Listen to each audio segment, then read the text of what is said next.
Map reading is easy. You just open the map, put it the right way up, find what it is you're looking for, and away you go. Except of course that it isn't that easy at all, and getting the most out of a map takes a little bit more effort.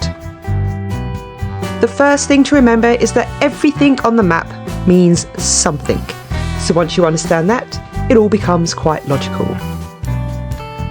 It is frustrating to want to go out walking in the countryside, but to lack the confidence to read maps well enough to be able to plot a new route or explore beyond the pages of a walking guide. This mini-series is designed to get you confident in map reading, in using a compass, and to get you out exploring more. Throughout the series, I will refer to Ordnance Survey maps, the UK's standard for navigating access land and coastal land, as well as their new OS Map app. I use the map to plot all my routes and to download them onto my phone in case I don't have any signal. Don't forget to subscribe to the channel so you don't miss an episode. Hi and welcome to episode 2 of Mappy Trails. Thanks for coming back, everyone. If you're new, please go and watch episode 1 first. This is a new mini-series that is aimed at helping you get more confident in your map and compass reading skills. So today we're going to be exploring grid references and legends on a map.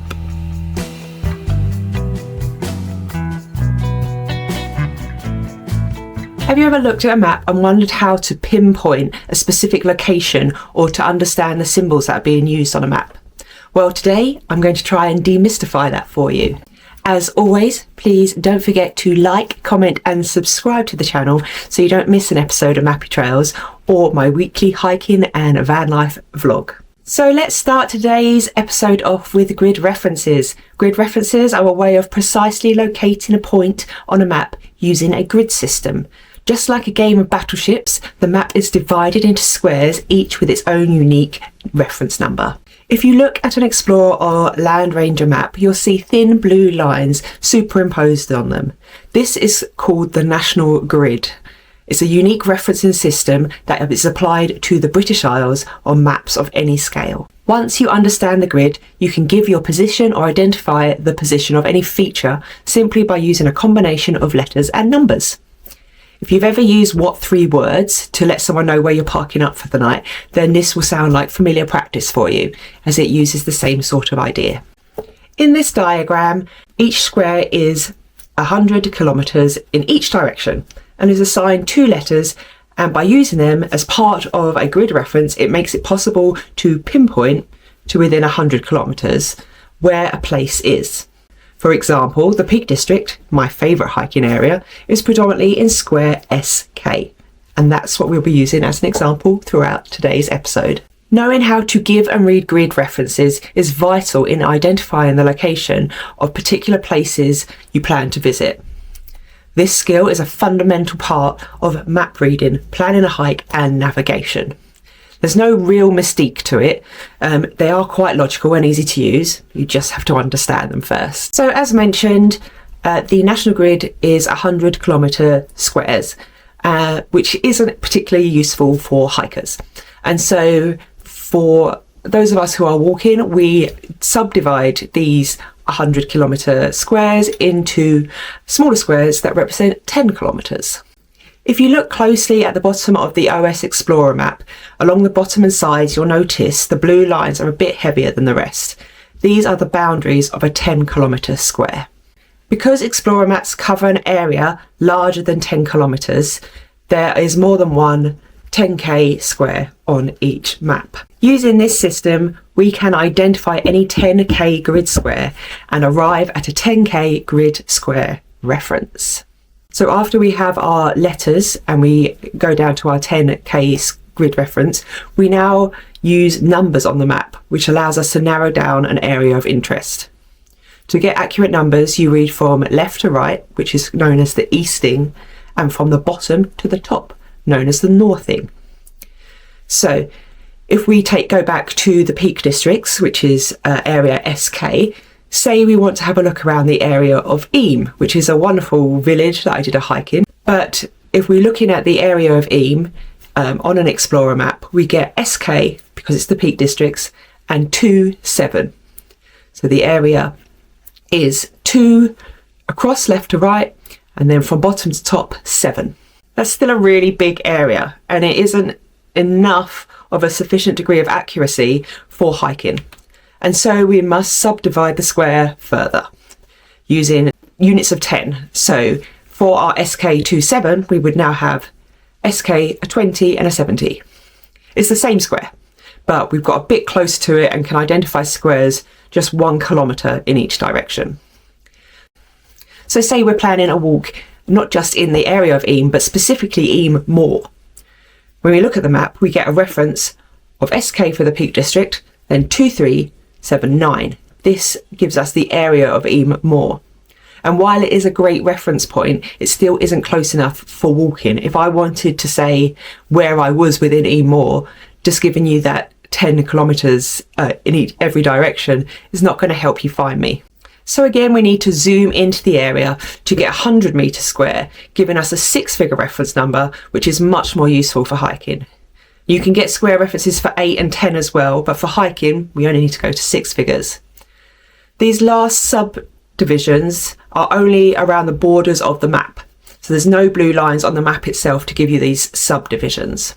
So to get to this 6-figure reference, you begin by taking the letters SK, then the 2-figure reference, 27, 2 and 7, then the 4-figure reference, 2379, 2379.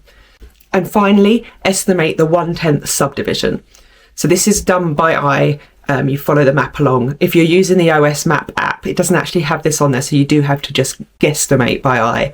So in our example, the Eyam Moor would be SK 232790. And that's really all you need to know about grid references. As long as you can get down to a 6-figure grid reference that you can use for locating either yourself or a point of interest, you'll be well on your way to understanding grid references.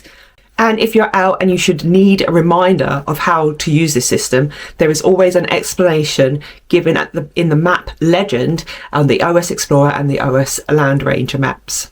Talking of map legends, let's discuss them. So a map legend, also known as a key, is like a decoder ring for understanding about symbols, colours and markings used on a map. It provides essential information that helps you to interpret the map accurately. The symbols that we see on a map can represent anything from landmarks and terrain features to roads and bodies of water. They are grouped into related features such as communications, general map information, or tourism and leisure information. The legend tells you what each symbol means so that you can navigate with confidence. A full list of the symbols I refer to today can be downloaded from the OS website. Many of the symbols that you see on a map are self-evident.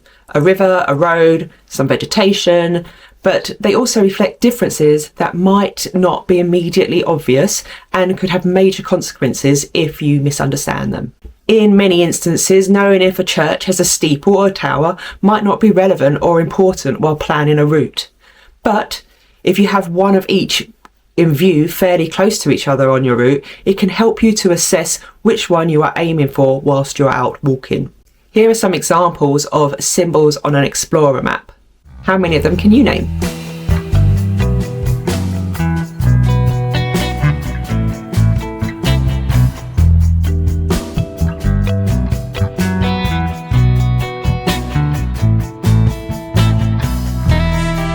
Quiz time! Yes, that's right. There's no prizes, it's just for fun. But I'm going to pop some symbols and information from map legends up on the screen now for you. And you'll have 5 seconds to answer the question next to it. Good luck! What does this map symbol represent?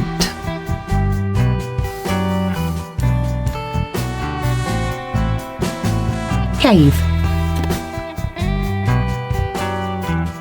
What does the purple line on this map represent?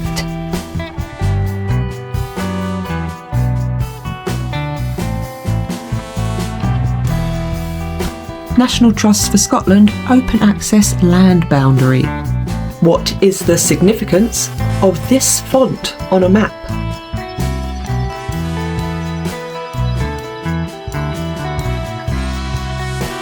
Sites of non-Roman historical monuments.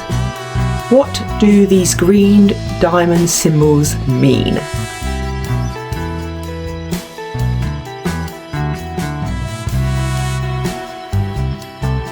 Recreational route or path? What does this symbol mean?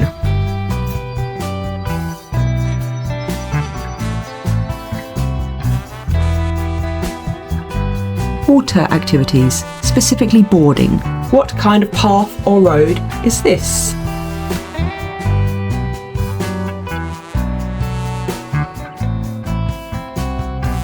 A byway open to all traffic. And finally, what map symbol is this?